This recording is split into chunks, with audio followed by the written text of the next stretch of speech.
Please like this video. I really need your support right now. It's the only way this story can reach more people. Thank you so much for being here with me and for your support. The line hit the patio like a dropped glass. Music rolled on from a Bluetooth speaker near the lemon tree. Kids were splashing in the shallow end, and I was turning ribs on the grill when Jenna, holding her wine like a microphone, laughed too loud and said, "Every man here has sampled me." The laughter around the fire pit stalled. Ryan's bottle stopped halfway to his mouth. Cole stared at the turf like he'd lost a contact. Ethan moved his jaw and looked past me, as if the moon suddenly mattered. That wasn't a slip. That was a performance in my yard, at my table, around my people. I set the tongs down and didn't raise my voice. That'll help in the divorce. The heat off the grill washed my face. The speaker didn't get the memo. It kept a happy beat no one was dancing to. Jenna pinched her eyes like I'd pricked her. "Oh, come on.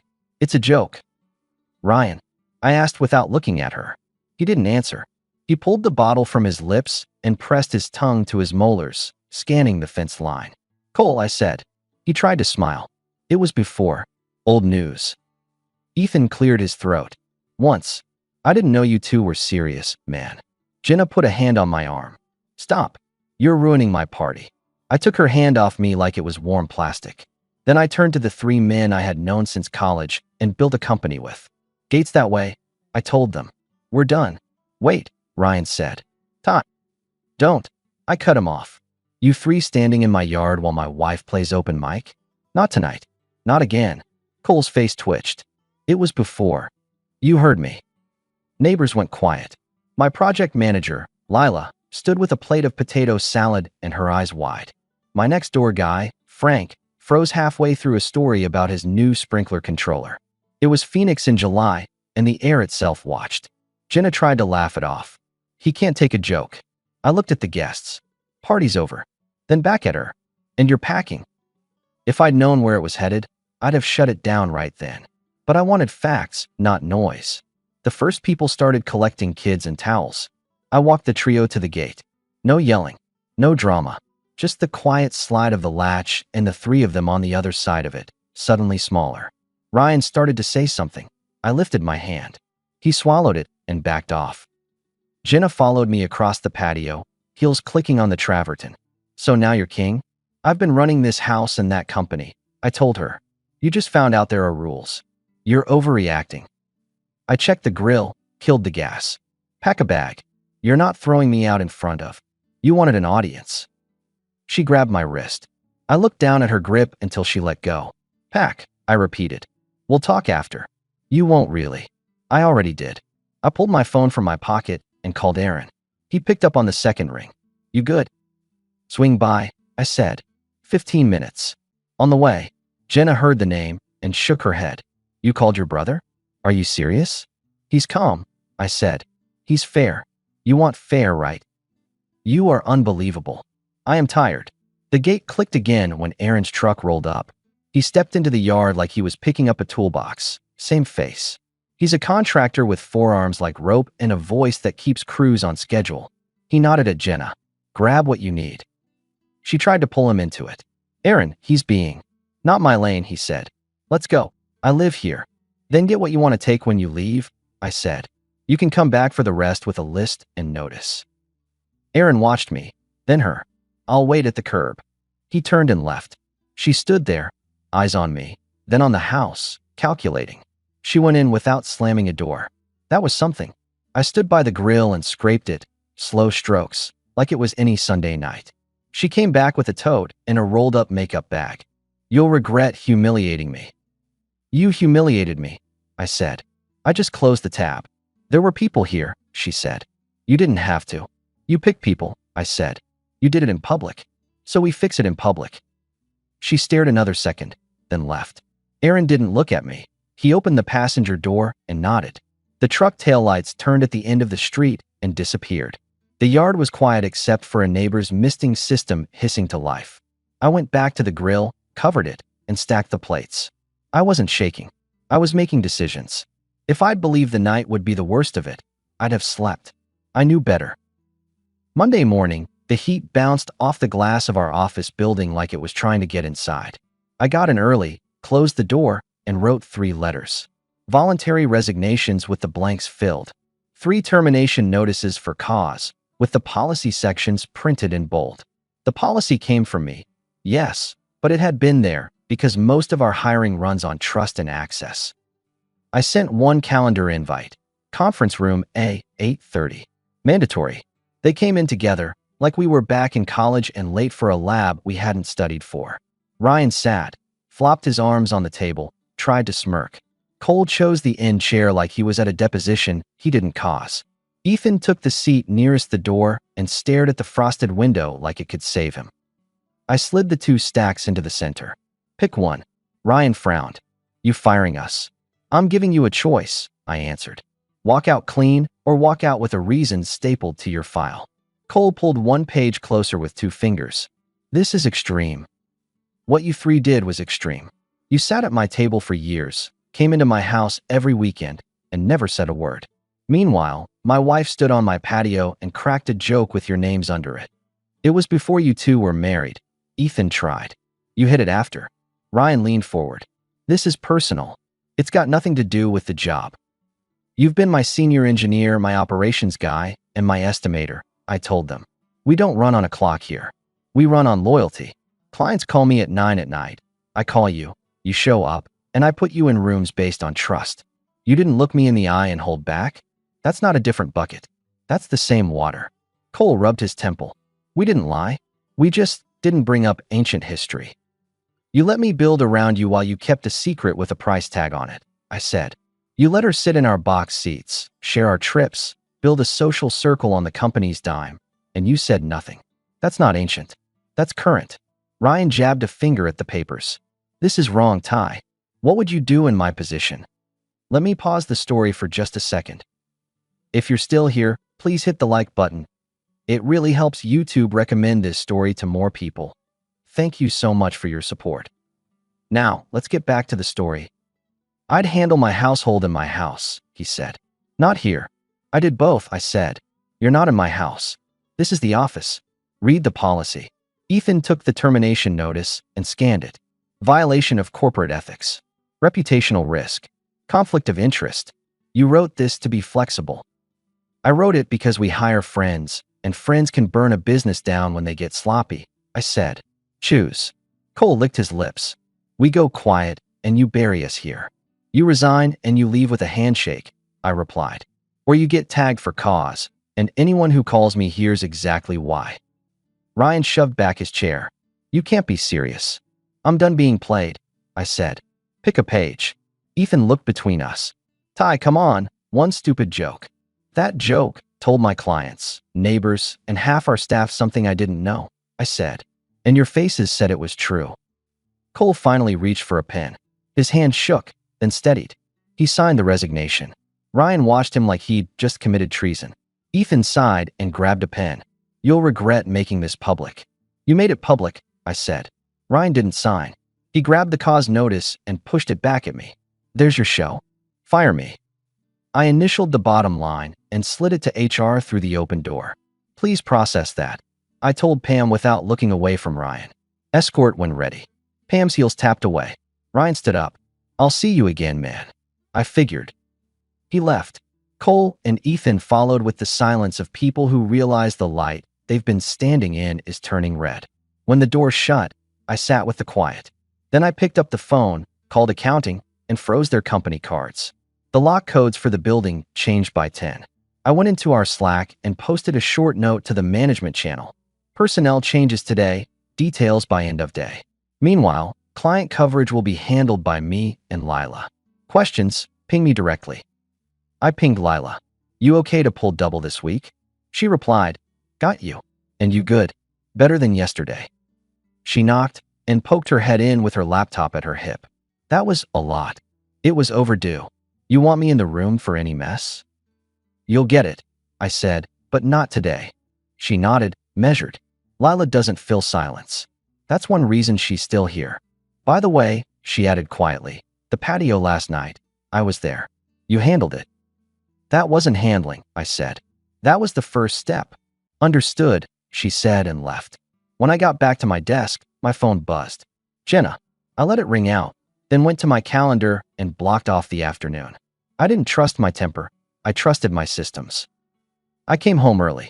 I moved her framed photos into a flat box and stacked it by the entry. I pulled the key fob from the bowl and put it into an envelope with her name on it.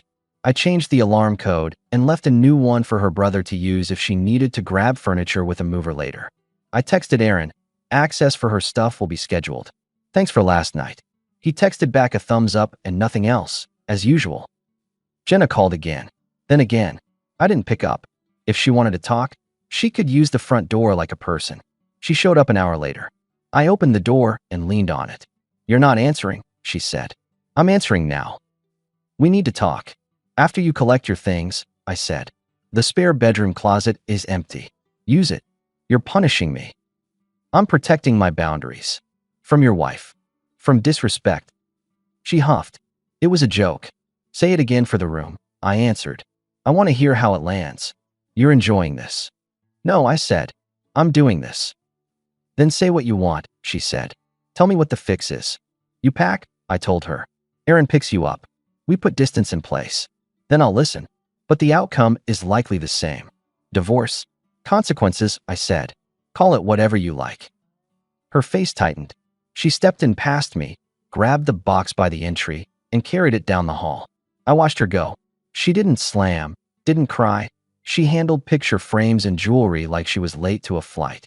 When she came back, she paused and met my eyes. I was stupid, she said. It was before. I was young. I shouldn't have joked. I'll make it up to you. That's not a price you can pay, I replied. And that's not an apology you owe me. It's a sales pitch to keep your spot. You're cold. I've been warm for years, I said. You liked it better. She flared and looked away, then tried a different tone. Let me stay here tonight. Just tonight. We'll keep our space. I need a minute to figure out where to. Not tonight, I said. Aaron's outside.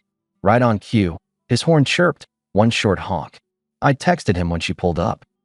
She stared past me, then back at my face. You're really doing this. I already did, I said. She exhaled, short. Fine. She left.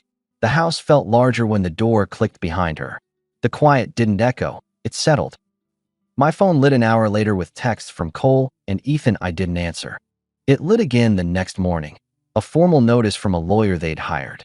Wrongful termination, it said, like it knew me.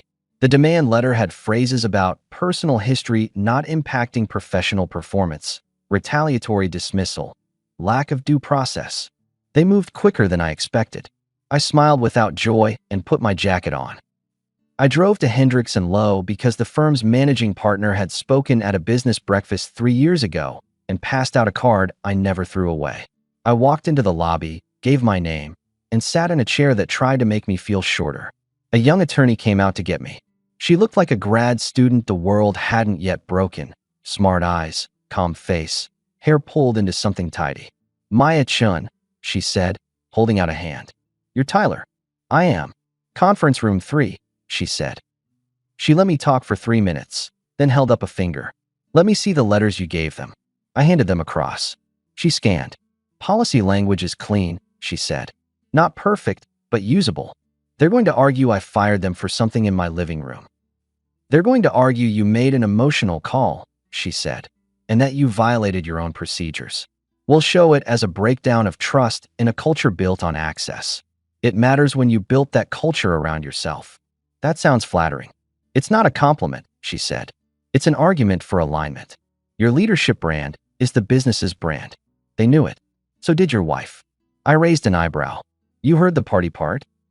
You led with it, she replied, not smiling. Which I needed. Now give me the timeline. I gave her dates. When I met Jenna. When the company formed. When the guys joined. Team dinners, holidays. A ski trip where Ryan brought a woman who isn't in the picture now. She drew lines and boxes on a legal pad like a builder sketching a layout. Any internal chatter about favoritism? She asked. Some grumbling last year, I said. We hired Lila over Cole's recommendation. He sulked. Emails. Probably, I said. Find them, she said. I want any reference to special treatment, not because we'll prove it, but because it shows the weight of perception. And I need your ethics policy in everyone's onboarding packet. They have it. Good. Why you? I asked. No offense, but you look like you passed the bar yesterday. I passed it 2 years ago, she said, still calm. And I like files like this. They're about honest culture, not paper rules. You kept your rules tight. That helps. And if we lose? You settle, she said. I don't think we lose. You sound sure. I sound prepared. I exhaled. Okay. She closed her notebook. When we get to a judge, they'll try to paint you as a hothead. You will not help them. You will answer cleanly. You will not drift into marriage talk unless I ask. You will say, I made a decision about trust in my leadership team. And then you will stop talking. That I can do. Also, she added, you look less sympathetic if your home is still a shrine to your marriage. If they subpoena photos or social media, I'd prefer to see distance. Already done, I said. I boxed it. Good, she said. Next step, I'll send discovery requests for communication among the three of them. If they were coordinating, I want it on paper. Thank you. Don't thank me yet, she said. Let's earn it. Let me pause the story for just a second. If you're still here, please hit the like button. It really helps YouTube recommend this story to more people. Thank you so much for your support. Now, let's get back to the story. We prepped for 2 weeks. I pulled emails. We found ops threads where junior staff asked if there were untouchables. An HR note about Ryan joking in the break room that being near the boss is job insurance. A message from Cole to Ethan, he'll never cut us. He owes us. Maya circled that one twice. Jenna tried me twice in that window. First with a late-night call, soft voice, the one she used when she wanted me to pick a restaurant and pay. I messed up, she said. I was stupid. Let me come home. I'll sleep in the guest room. We'll figure it out. I let the silence stretch until the pitch died. No, I said. The guest room is for my nephew when Aaron drops him off for weekends. You're punishing me. I'm setting a schedule, I said. It's different. She sniffed. I knew you were rigid, but this. I'm consistent, I said. You never liked that. Click. The second time she asked if she could come by to grab clothes. I texted back. Make a list. Aaron will meet the movers. I won't be home. She sent an eye roll emoji. Then you want to make this ugly, be my guest. We're already past pretty, I replied. Court day landed like heat after a short breeze. We sat at a long table, Cole and Ethan to the left with their attorney, a guy with perfect hair and a tie that said he liked mirrors. Ryan sat farther back, arms folded tight, jaw forward. Their side opened with a speech that tried to make me a man with a temper, a leader who makes rash calls based on personal slights. He said, impulsive, like it was my first name. Maya stood, laid out a ladder of facts, and climbed it without drama. This is not a household dispute, she told the judge. This is a leadership breach in a company that runs on reputation and access. These men withheld material context from the person who built the culture and placed them in positions with privileged exposure. The watershed event simply surfaced it. She put exhibits on the table, numbered, boring. The boring things beat the loud ones. Emails, policy acknowledgments, a small pile of onboarding checklists with their signatures. The judge didn't smile at any of it. He read. He asked 3 questions. He listened to the part where I said, cleanly, I made a decision about trust in my leadership team. Then he looked at us both and gave the ruling that told me the line in my yard hadn't just been a good moment. It had been the start of a clean exit. On the steps outside, reporters weren't there because we aren't that company. But Ryan was. He walked up like he could still negotiate. You tanked 3 careers because your wife embarrassed you. You tanked your own by sitting at my table and keeping your mouth shut, I replied.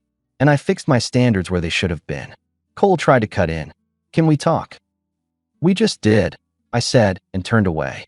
Ethan didn't step closer. He looked at the ground, like the brickwork might open and save him. Maya slid her bag onto her shoulder. Coffee to celebrate. I don't celebrate losing people, I said, but I appreciate your work. Consider it debrief, she said. Rain check, I said. I've got a house to finish clearing. You do what you do, she said. I steady. Call me if they make noise. And Tyler? Yeah. You held the line in public, she said. Most people fold in private. It helps. It wasn't for points. I know, she said. That's why it worked. I drove home with the windows up and the AC chewing the desert. I hit the keypad at the gate and let it open slowly while the sun burned the back of my neck through the glass. The yard looked the same, Everything else didn't. Jenna called that night. You feel good now? I feel clean, I said. You wrecked them, she said. You could have let them resign. I gave them the option. You always want to prove something, she said. I already proved it, I said. To myself. You think you're noble, but you're petty. You said that line in my yard like you were handing out party favors. I reminded her. Now you want me to count chairs. You could have kept this between us, she said. A real man doesn't. Stop, I cut her off. Don't pitch a better version of me that matches your comfort. You're unbearable, she whispered. I'm unavailable, I said, and hung up. She showed up 2 days later without a bag. It was morning. I'd reshuffled the furniture to open up the living room and pulled our wedding photo off the mantel. It had been a nice picture, good light, decent suit. It was in a drawer now with the passports. She stepped into the house like it still remembered her weight. I'm not here to fight, she said. I'm here to apologize. Proceed, I answered. You didn't deserve that, she said. Any of it. I wanted to feel in control. I wanted attention. I thought I could say a dumb thing and clean it up later. I was wrong. You were, I said. I'm not asking to come back, she said quickly, reading my face. I'm asking to say I'm sorry while you can hear it without thinking I'm working an angle. I let the words sit. Okay, I said. I accept the apology. She took half a step closer. There's no but. There's a period, I said. She shut her mouth. I know I ruined your respect. I know I made you look small in your circle. I know what that costs a man like you. I didn't look small, I said. I looked done. She looked around, at the open spaces, at the mantel with a new bowl where the photo had been. You moved fast. I didn't wait, I said. You like to test and retract. I don't play that game anymore. I'm not testing, she said softly. I'm here because I have to look you in the eye and say I screwed up. I'm here because I loved what we built. You loved the platform, I said. You loved the events, the dinners, the easy entries because of my name. You loved the safety net. You make me sound. Don't ask me to dress it up, I said. I'm done dressing things up. She put her hands in her pockets like she didn't know where to put them. What now? I reached for the envelope I'd set under the bowl. It had tabs on it. It had been ready since Monday, but I wanted to hand it over when I could say it cleanly. What's that? She asked. Papers, I said. You'll see the terms are fair. I'm not burning the house down. I'm locking the door. You already signed. I did, I said.